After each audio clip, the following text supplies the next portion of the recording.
out and get started. Okay, so thanks for being here with me. I am Brigette. You guys know who I am. My business is Embrace Change. I'm not going to talk too much about other than that I'm a social impact entrepreneur. I'm in the business of disrupting bullshit and systems of oppression and lack of access and equity in the coaching, consulting, and healing space. And I can talk more about my social business model that benefits Black, Indigenous women of color at another time. Alexis is an incredible human being that was put in my path by a mutual friend by the name of Berhenda, if she's watching. Ooh, Brenda! Berhenda and I had an incredibly deep conversation and talked about a lot of our values around creating more inclusivity and really creating a business community for all in our space.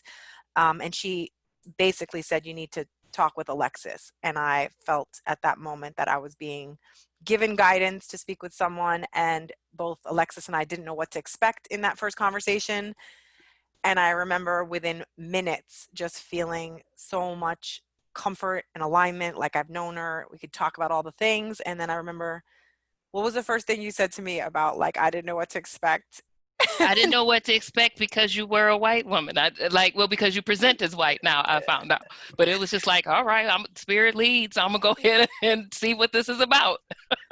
And then we had a good conversation. And then further on in the discussion, we began to clarify our partnership in working together. And Alexis is part of my business community at this time. And I look to her as a mentor around inclusive spirituality that is a model for how other white coaches and healers can leverage their spirituality, their personal development, the work that they do in ways that don't unintentionally cause harm toward Black people, particularly during this time. And the reason I want to have this conversation is because I have observed in my community of coaches and healers some harmful narratives. And that's why I immediately knew that Alexis was the person to bring on as an expert to ask questions about this topic, to understand it better.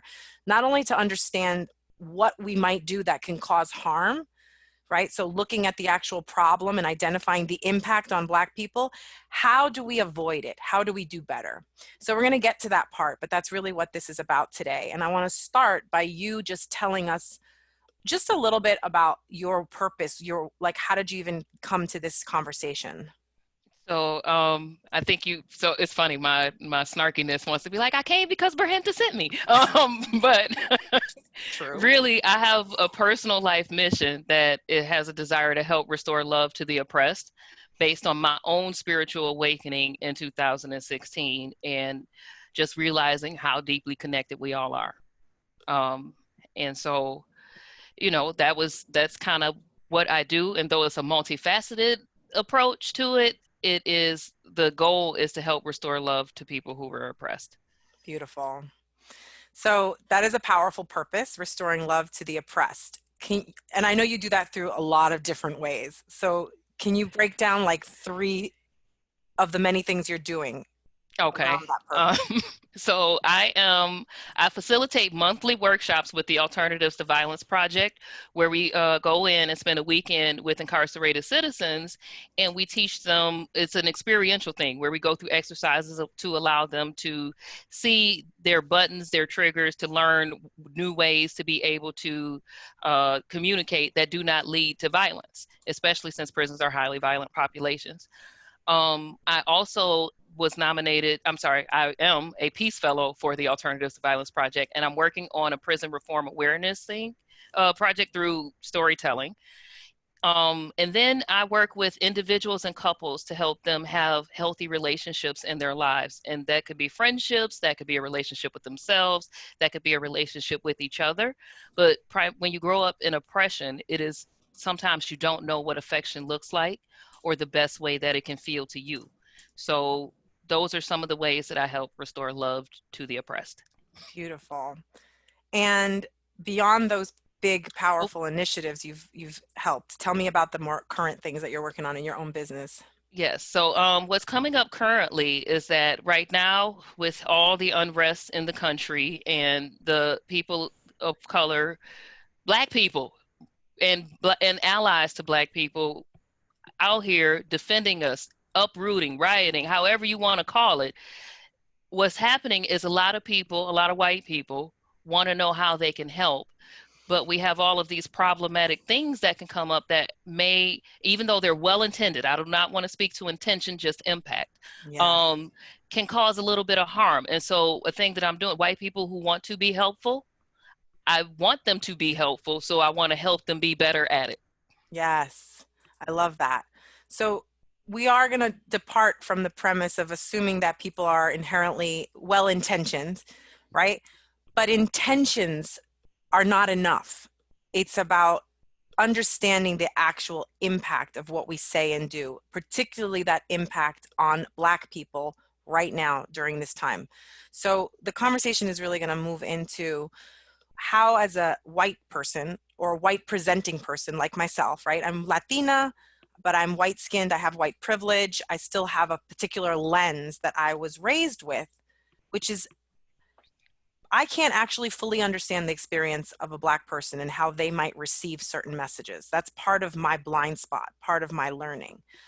So how do I, as someone that has the best intentions to be out in support of people, avoid something like spiritual bypass? Like, can you walk me through what an example of spiritual bypass might look like? And then we'll talk about what might be the harm or the impact of that. So I actually, in preparation for the conversation, just pulled up a definition of spiritual bypass, and then I'll read that and give an example of what it looks like in real life experience. So spiritual bypassing is a very persistent shadow of spirituality, manifesting in many ways, often without being acknowledged as such.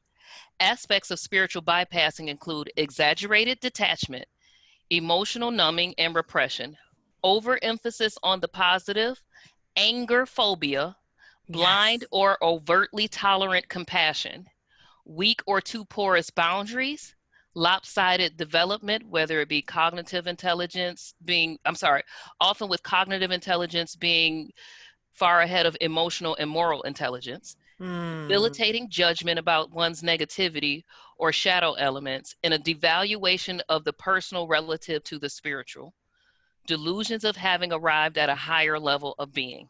mm, all of that. Oh my gosh. Yes. So So, the first thing I want to address is probably the last thing everybody heard. This delusion of a higher level of being. When you become when you become aware that you are a spiritual being living a human experience, that doesn't mean that that human experience is higher or lower, or any expression of that is not a divine expression of God.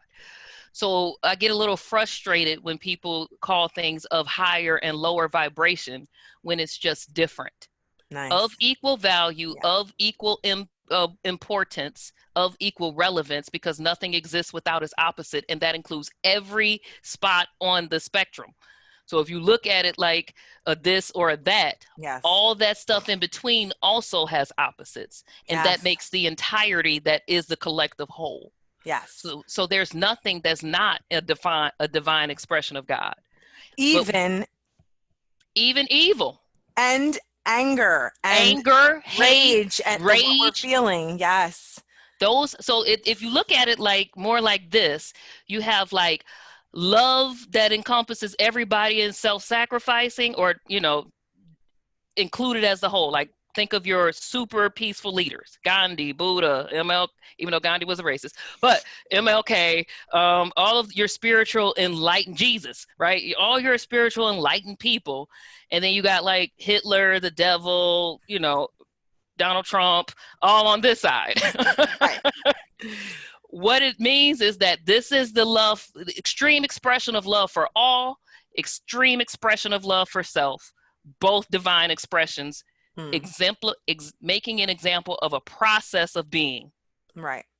When you come into your awareness as a spiritual being, your decision is who you want to be, and then to shine that light as bright as you can. Hmm. But when you go to telling somebody else how to be, you have slipped into judgment. So let's speak to that. So I want to give a concrete example, right? Let's say a Black woman who's speaking out vehemently against what happened to George Floyd and the centuries of injustice toward Black people. And she is speaking from sacred rage, from passion, from anger, from her own tiredness of fear of what she lives with, right? And the response is, why are you so angry? Why can't you speak from love? Why do you spread hate? Why are you being divisive? These are some of the responses I've seen, not only to Black women, but to other white and white passing allies, myself also speaking out with sacred rage and a strong, fierce, loving, pushful, like forceful call to action. Why are you angry? Why are you being divisive? What is that about? Why does that trigger response come up in the spiritual and coaching community so frequently? Why do you think people say that? Well, first, my response to that is because that's how the fuck I feel, and I'm still a defined expression of God. Who gonna check me, boo? But then once I get into my own desire to be more loving, I think the reason people get into that is because once you have had an experience of being a spirit, like you've had that experience of connection to the all, it feels fucking amazing. And then it feels like, oh, this is the way I want to live my life forever because it feels amazing. But that is just a new tool in your way of being, not the only tool. And so what happens when you are on a spiritual journey is you start to confront your own beliefs. And then because you have had that experience of being loving and you chasing that high, you start to go back to it. And then you go through these crying spells and this release and all of this, I'm going to be different and all that. And then you become this new identity of, I'm this spiritual being and I'm going to be an example of love. And there's this specialness that comes along with it. And so acknowledging if you haven't dealt with your own toxic behaviors and what I mean by dealt with them is giving them permission and love and compassion. You don't have it, or it's harder for you to give it in that situation. You think you're giving love by telling someone else to be more loving, but you're not giving them the compassion of understanding their lived experience. So what is it that, instead of what I said, what is it that a white spiritual coach or healer could say to a Black woman that's speaking passionately about her experience with racism, or even a white ally saying we need to do better, and why are we still XYZ so fragile, or why do we still have this delusion of white supremacism as white people? When we say things like that, what could a spiritual healer or coach say in response to that would contribute to the conversation but not move to the judgment or the I'm better than, or you should be more like this instead of the way you're being right now? Well, sometimes it isn't about saying, it's about listening and understanding what you can do, right? It isn't just, so we don't tell someone else how to be, we love them in their being. And sometimes it is, I hear you, your pain is real, but it's also like, it is that, but sometimes say nothing. You don't have to, you don't have to respond. You don't have to address someone's hate and divisiveness if that's what you have decided it is. That your feelings around that is your own personal discernment system about how that expression works for you in your destiny. So it is, I honor that because that's also a divine expression of love. I would like to help, and if you are willing to tell me how can I help? Or you can get on Google and look up ways to help because there are resources out there. But if you're in an interpersonal relationship and you're trying to teach, you're a white presenting or a white person trying to identify or teach a person of color how to reset their mind, you cannot negate their cultural experiences because they literally live and operate inside every cell of their body, as does racism. Racism is a disease, and if you had racist ancestors, that is also coursing through your own DNA, and it needs to be healed. And when you just say, oh, I'm going to be positive, oh, just do that, you are not doing the work of restoring and healing that disease of racism. You're just leaving it for the next generation to do. As you can see in us having to constantly address this problem in one form or another. Now, the form is evolving, but it exists nonetheless. Because this is making me now think about that other conversation that tends to happen, which is, but I didn't create slavery. I don't perpetuate racism. Why am I responsible? Why should I feel guilty? I just want to rise above this as lightness because I'm a good human. I'm not part of this ugly underbelly of racism.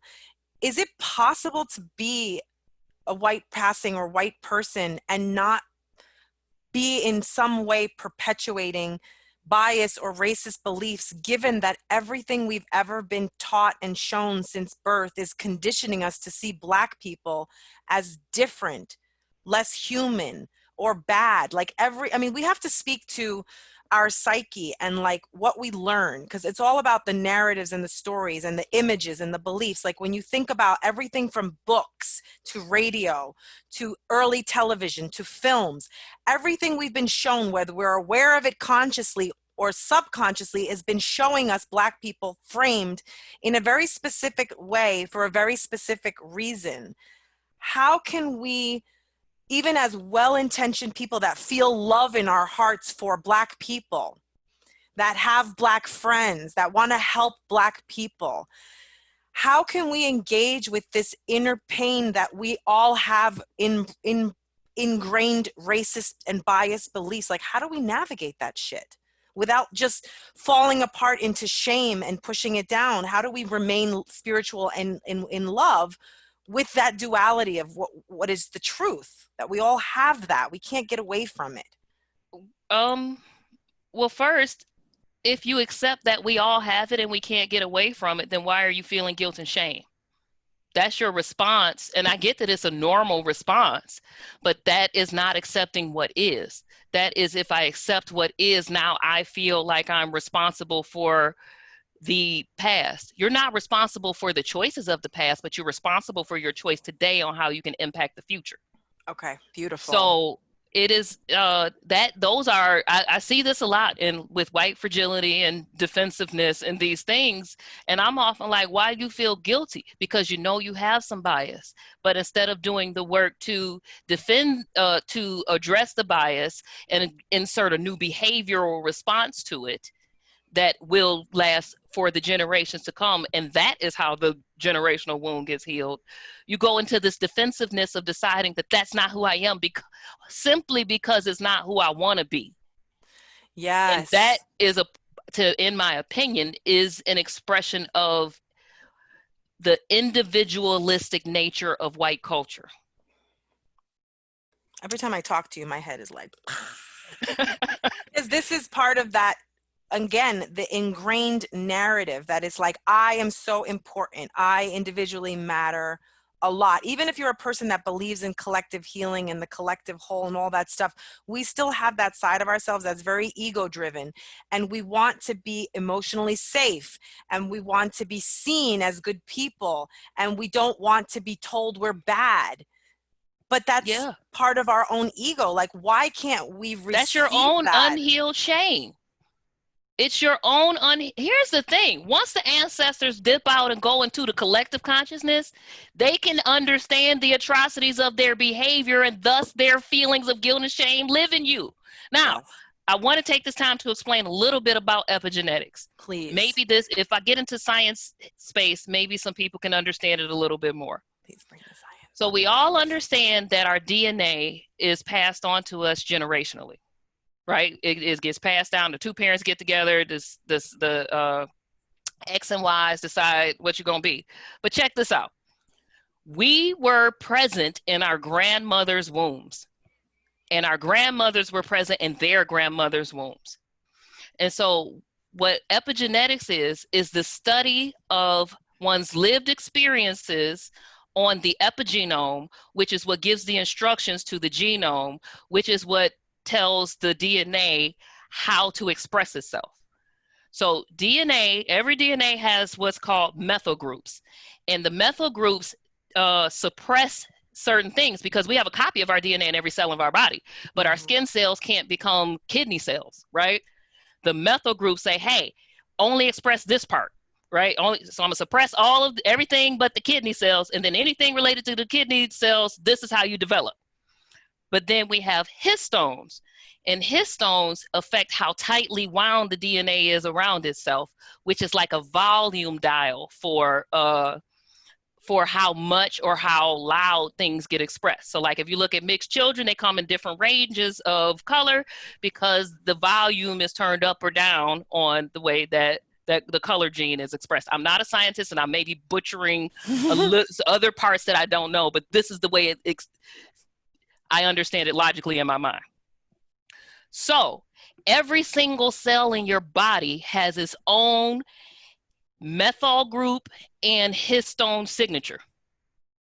So it's being told how to express itself, like what to suppress and what to let forward, and then at what level it is. So the methyl groups are like the gatekeepers, and the histones are like the volume levels on things. Now, what happens then is that the epigenome, if you look at it at a computer, your genome is like your hardware. It's the thing that does the work. The epigenome is like the instructions for what work to do. So you got the same parts as far as the DNA, like it's all the same, but what happens to it, it comes from the epigenome. When you live certain experiences, whether it be your diet, your nutrition, the stress of oppression, the stress of all of that, certain survival mechanisms get passed on from generation to generation. Yes. So then what happens is if I've experienced an extreme trauma, my amygdala said, hey, body vessel, put this in all the DNA and then tell all the DNA that we need this for survival. Yeah. Now, I believe also that since it is a survival thing that is being expressed and passed on generationally, when someone has an abundance mindset, that is how they survive comfortably is also passed on. So this is where the internal bias, where people are born not liking a certain, like you can be born with a predisposition for like, I don't like others, but others doesn't have to mean I oppress others. It just means I just want to mess with who I want to mess with. Yeah. Because the way that the lives of the people who came before you, what their epigenome was. So back to that in your grandmother's womb aspect. Yeah. What your grandma went through in her life for survival was being programmed in you at the time she was going through it. And so in her grandmother's womb, Yeah. And so there is no escaping the fact that we are who we are, all of us as a collective species, standing on the shoulders of those who came before us. Yes.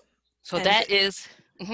It's just as you're talking, I'm thinking about like the pathway of the generational journey of Black people as compared to people of privilege or white people that didn't experience some of the same brutality and injustice that Black people have over generations. Like, can you speak to how that can show up in certain people? And I want to even use myself as an example in this. So a lot of times people will say like, you're so white.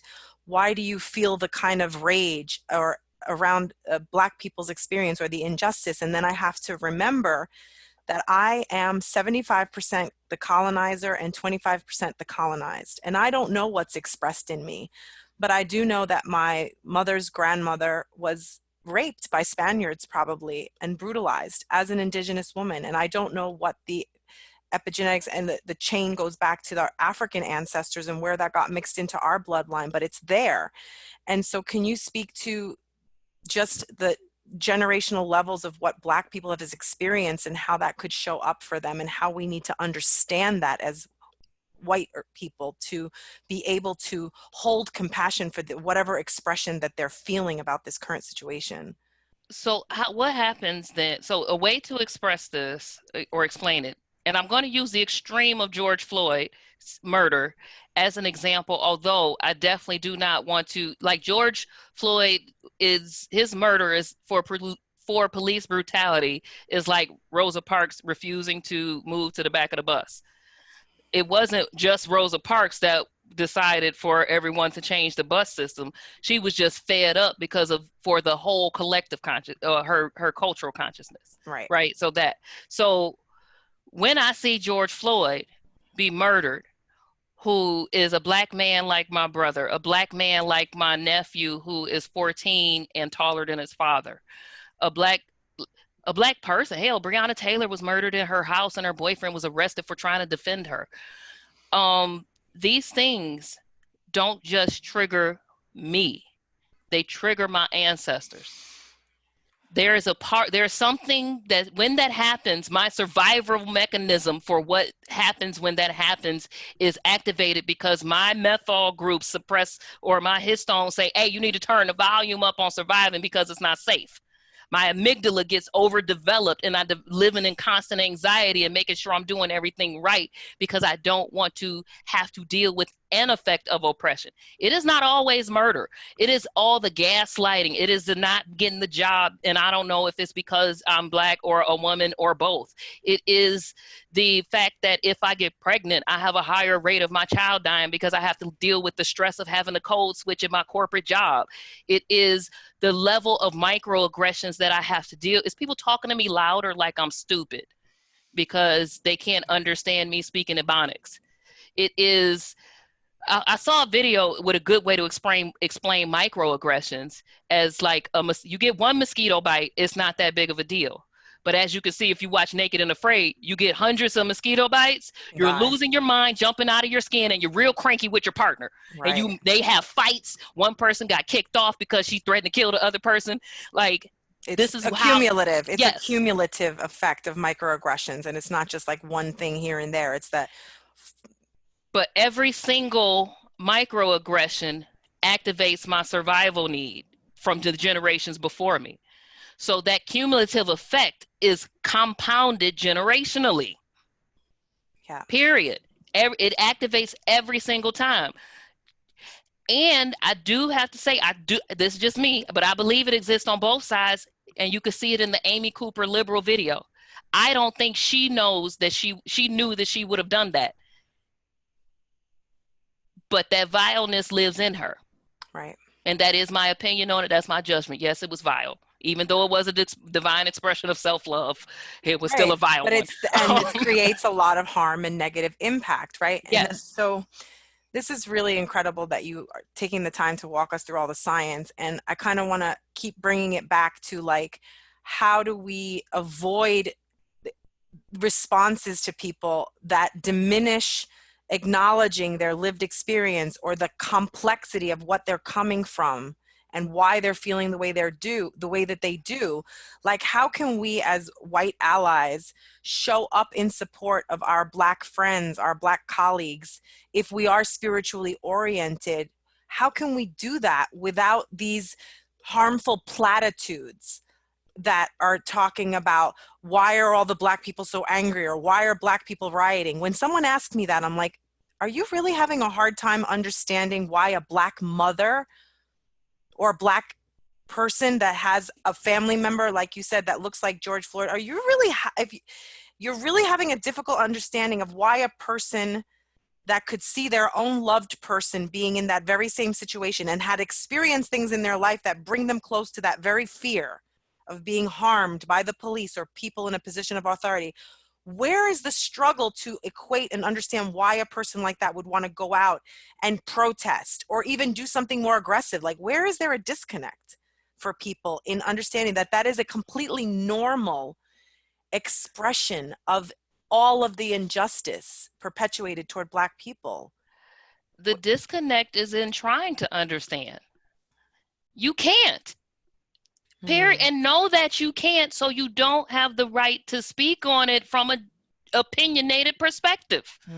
You just don't. I can't understand what it's like to be a white woman.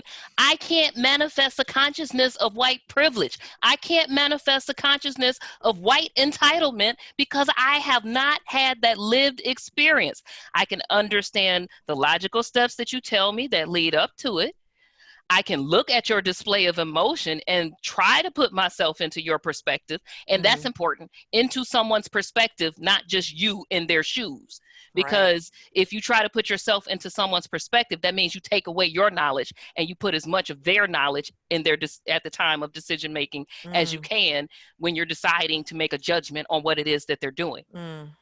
But that's hard. That's hard to separate yourself and try to really imagine what might it be like to be a Black woman that daily experiences microaggression and all of these experiences, and then on top of it you're confronted with constant images of harm perpetuated against Black people, and then this current situation in your face daily.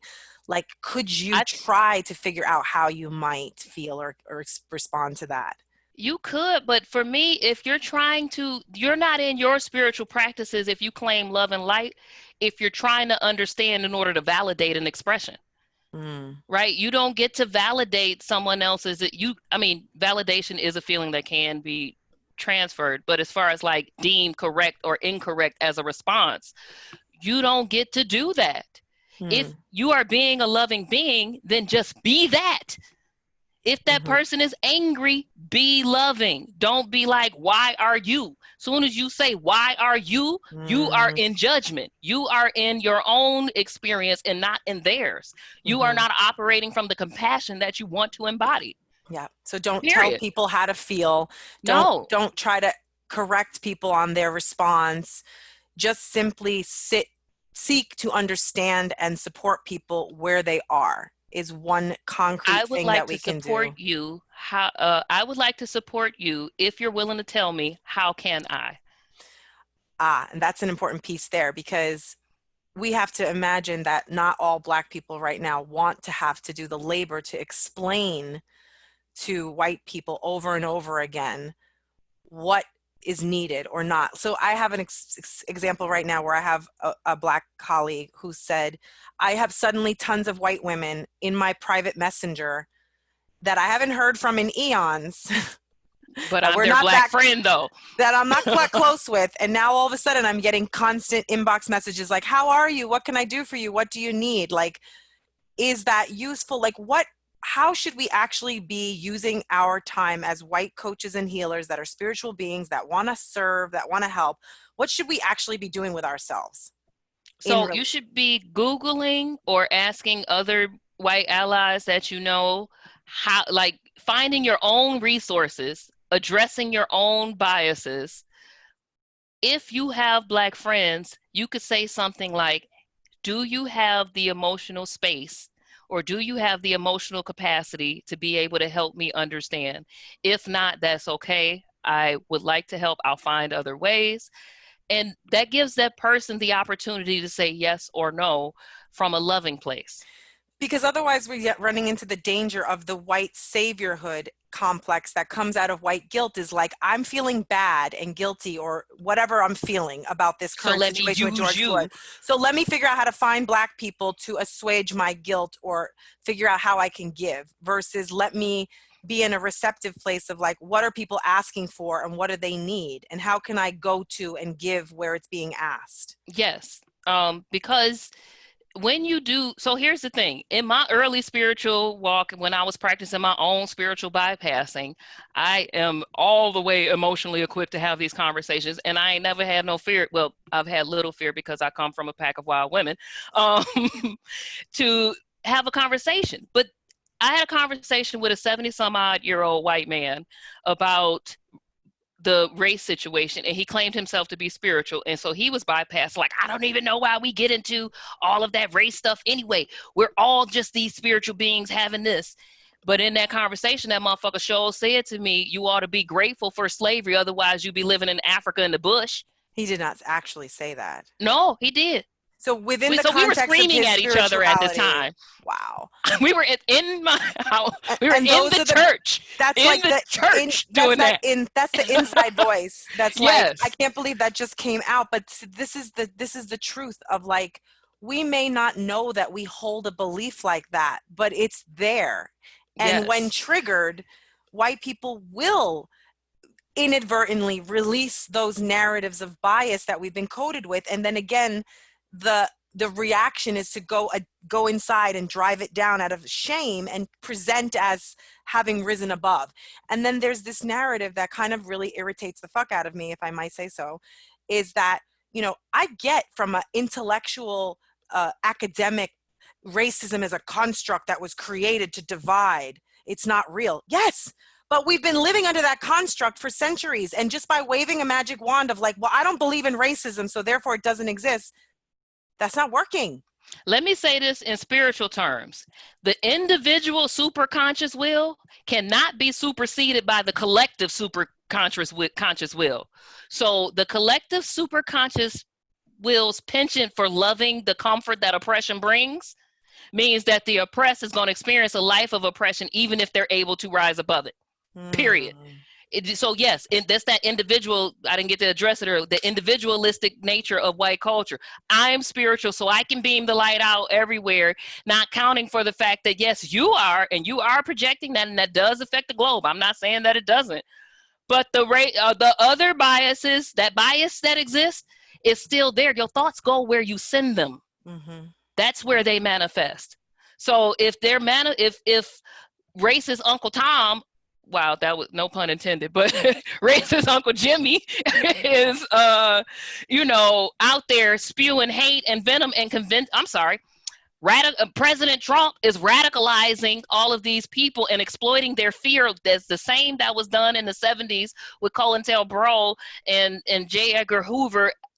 Anyway, I'm getting to, but it's the that same same story. Yeah. stuff that's The black happened. Yes, boogeyman, the black right. brown boogeyman, all of our ills, everything that's wrong with this country, somehow we can tie it I back to can't black be people. mediocre. I can't get a job because the black people are taking my job, as if white people are entitled to all the jobs. Exactly. But yeah. that conscious person, that person who's aware or unaware of their spiritual nature, is manifesting on this globe too. And if their hateful thoughts are manifesting for hateful experiences in black people's lives, because we are one whole collective. Right. Right. And if there's too much of that and not enough of the informed, aware allyship where we can both honor and sit with the lived experiences of black people and hope, send energy to them for their greater good. Like, what do we do with the desire to help as white people, coaches, healers? Like, where do we put our energy?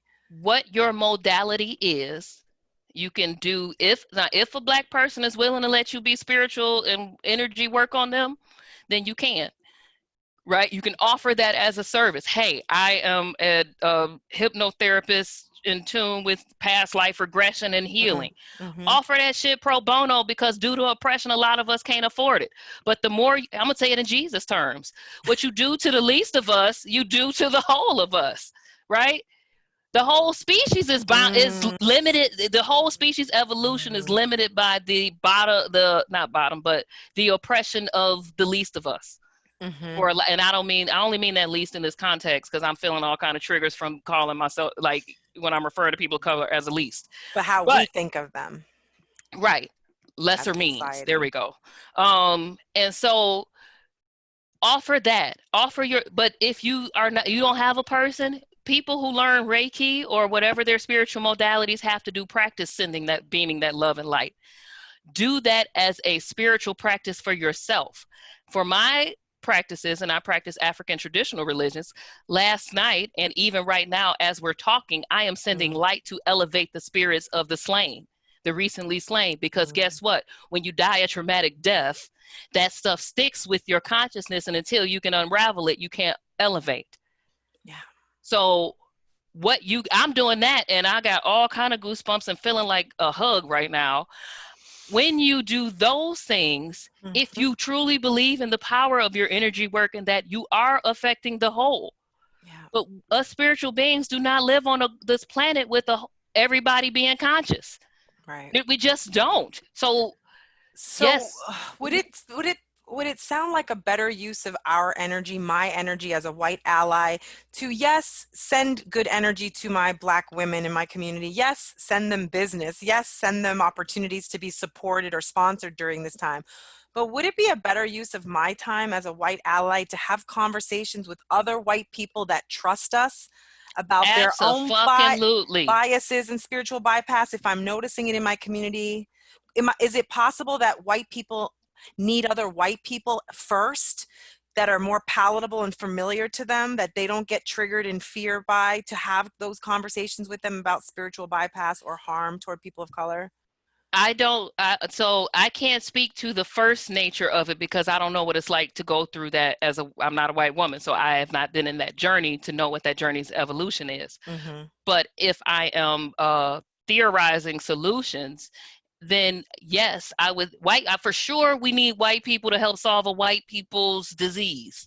I'm sorry. Mm-hmm. Uh, Racism is a whole humanities disease, Mm-hmm. but the dominant culture has to be willing to sacrifice or has to be willing to confront and figure out ways to help solve the dominant culture's shadow work.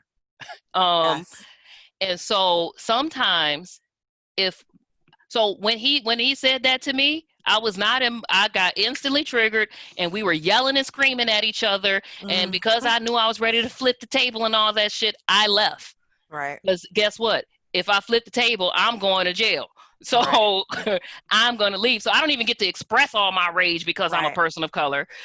But I had to have presence to be like, nah, this ain't going to Yes. work out. Now later, I do want to say this. Later, we had a healing conversation, and we were able to come to a place of mutual understanding.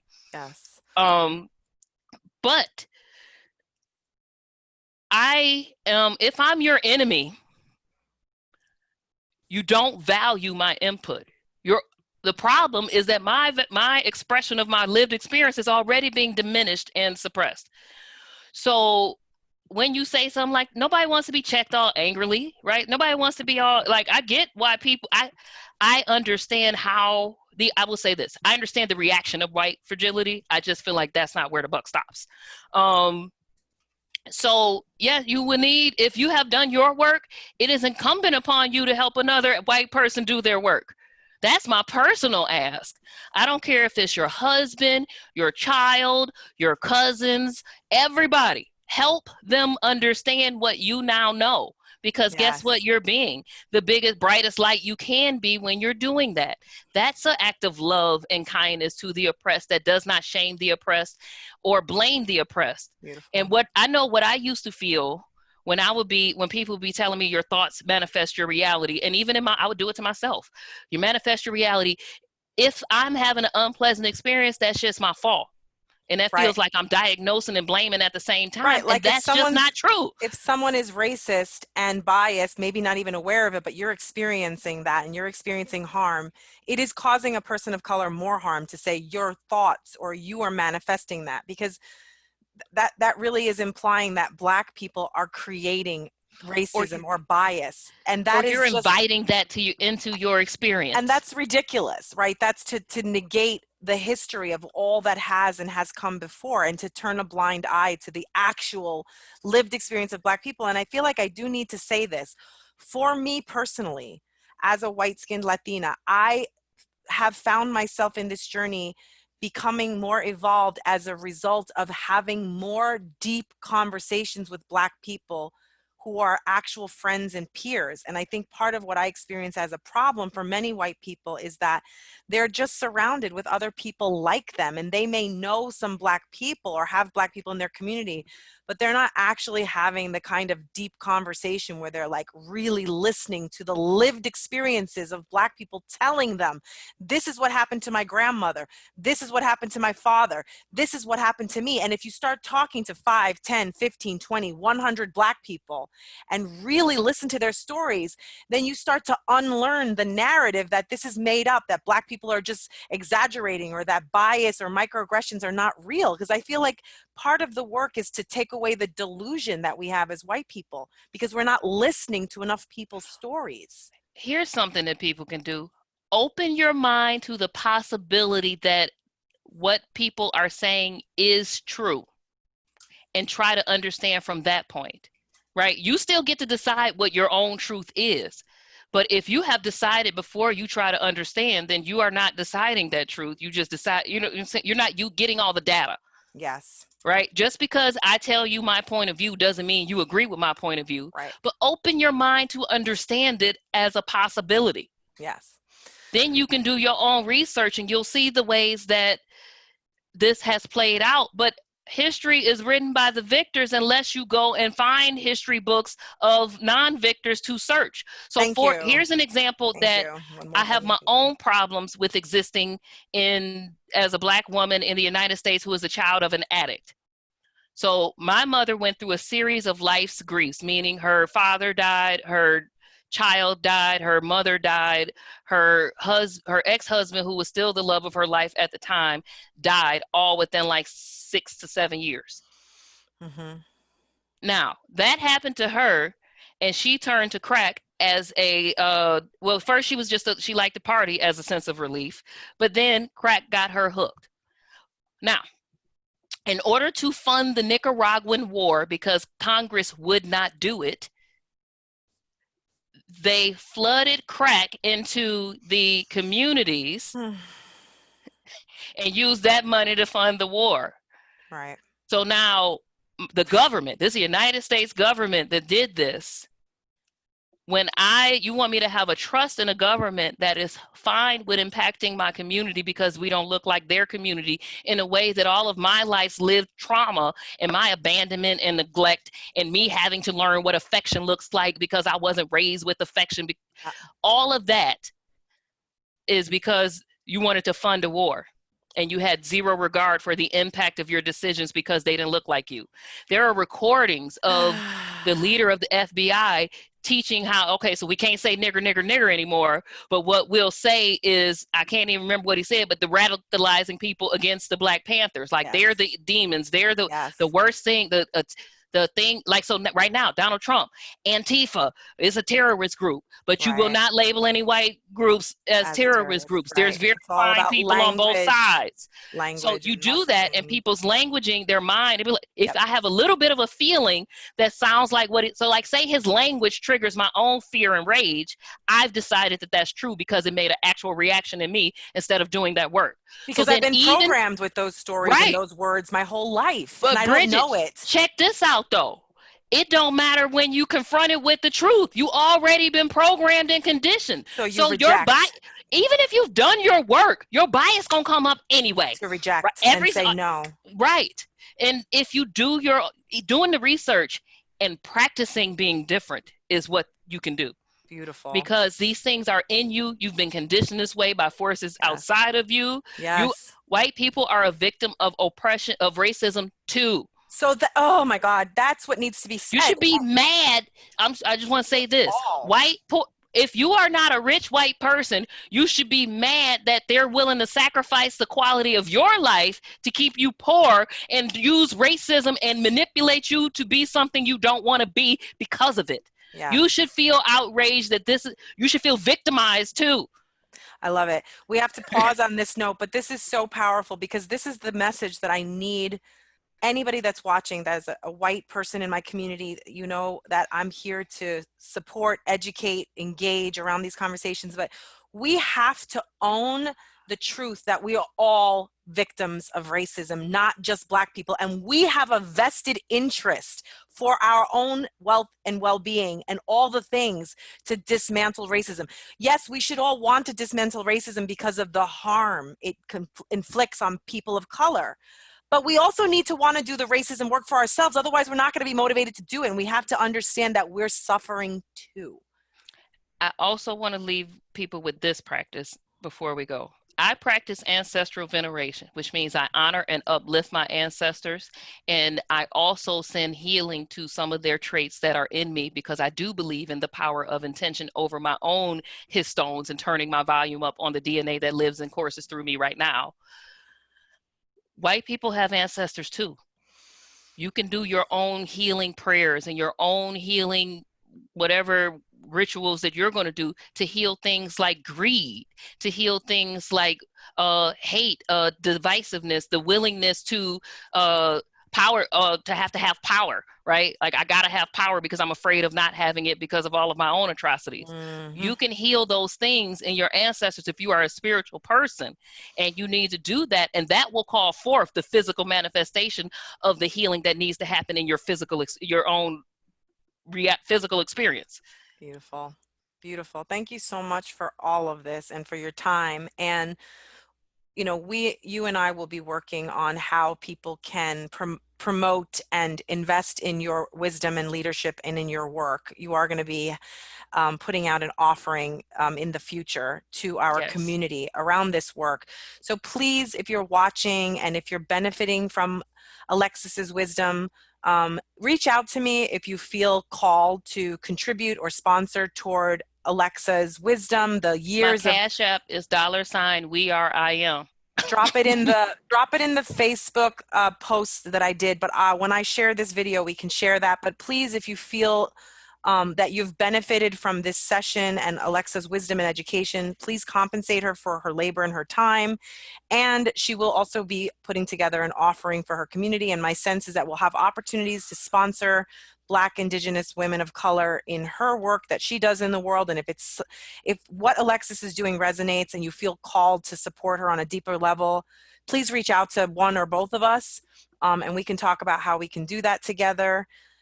Thanks everyone for being here. Thank you again for your time, for having this Thank you so conversation. much for giving me this platform. So I important. have done my work, and so while I cannot speak for all of my people, I am all of Black people. I am speaking for my ancestors. Indeed.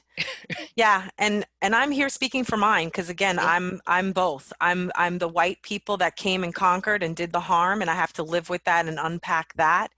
And I am the 25% of those that were harmed, and I carry that in my DNA too. And my sacred rage is expressed through both of those things. And my little girl said to me last night, she's a brown girl and she's 75% Puerto Rican. She looked at me in the eyes and she didn't know anything about these conversations that are happening, but she's an intuitive and we got to talk about that another time. She Hmm. looked at me and she said, Mommy, I know you're good.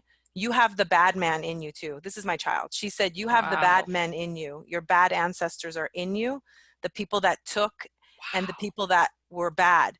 But Mommy, I see you, and you have a lot of the good people. And one of your ancestors was an indigenous man that still loved the bad people, even that caused him harm. And you have that in you. And I am and she holding said, back tears. that's the part of you that's good, that's coming out right now. And I didn't tell her, I mean, this is a child that I rarely talk about these things with. And then she said to me the other day when she opened up her goddess book, which had nothing to do with slavery, she just said it out of her mind's eye. She said, Mommy, did you know that the women were the first ones they loaded on the slave ships?